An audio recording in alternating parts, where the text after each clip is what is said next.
وحشت کی دستک۔ رات کی تاریکی میں وہ سنسان سڑک خوف کا گہوارہ بنی ہوئی تھی۔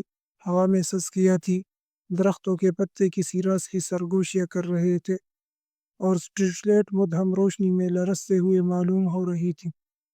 ندیم کے قدم تیزی سے آگے بڑھ رہے تھے، مگر دل کی دھڑکنیں بے قابو ہو رہی تھی۔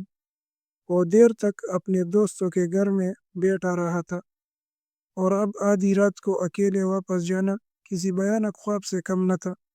جیسے ہی وہ گلی کے نکڑ پر پہنچا، اسے یوں محسوس ہوا جیسے کوئی اس کے پیچھے ہے۔ قدموں کی آہٹ، مگر جیسے ہی وہ مڑ کر دیکھتا، کچھ نہیں ہوتا۔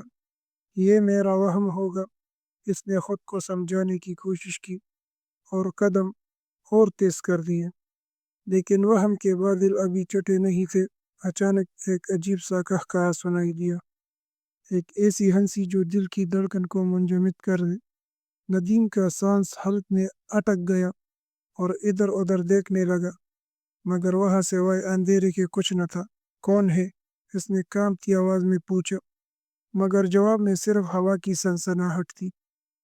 اس کے قدم خود بخود آگے بڑھنے لگے، دل میں خوف کے سائے گہرے ہو چکے تھے۔ اچانک وہ رک گیا۔ سامنے ایک درخت کے نیچے ایک سایہ کھڑا تھا۔ وہ سایہ انسانی شکل میں تھا، مگر چہرہ مبہم، آنکھیں خالی اور جسم جیسے دھوئے سے بنا ہو۔ ندیم دماغ سن ہو گیا۔ وہ چیخنا چاہتا تھا، مگر آواز گلے میں گھٹ کر رہ گئی۔ سایہ آہستہ آہستہ اس کی طرف بڑھنے لگا۔ ندیم کے قدم پیچھے ہٹے، مگر زمین جیسے اس کے پاؤں جکڑ چکی تھی۔ اچانک سایہ سرگوشی میں بولا، تمہیں ڈر لگ رہا ہے؟ ندیم، اس کی آواز کوپری اور سرد تھی، جیسے کسی قبر کے اندر سے آ رہی ہو۔ ندیم کی ہمت جواب دے گئی۔ وہ مڑا اور اندھا دھند بھاگنے لگا۔ اس کے کانوں میں وہی قہقہا گونجنے لگا جو ہر گزرتے لمحے کے ساتھ قریب رہا تھا۔ اس کے گھر کا دروازہ سامنے تھا، بس چند قدم کی دوری پر۔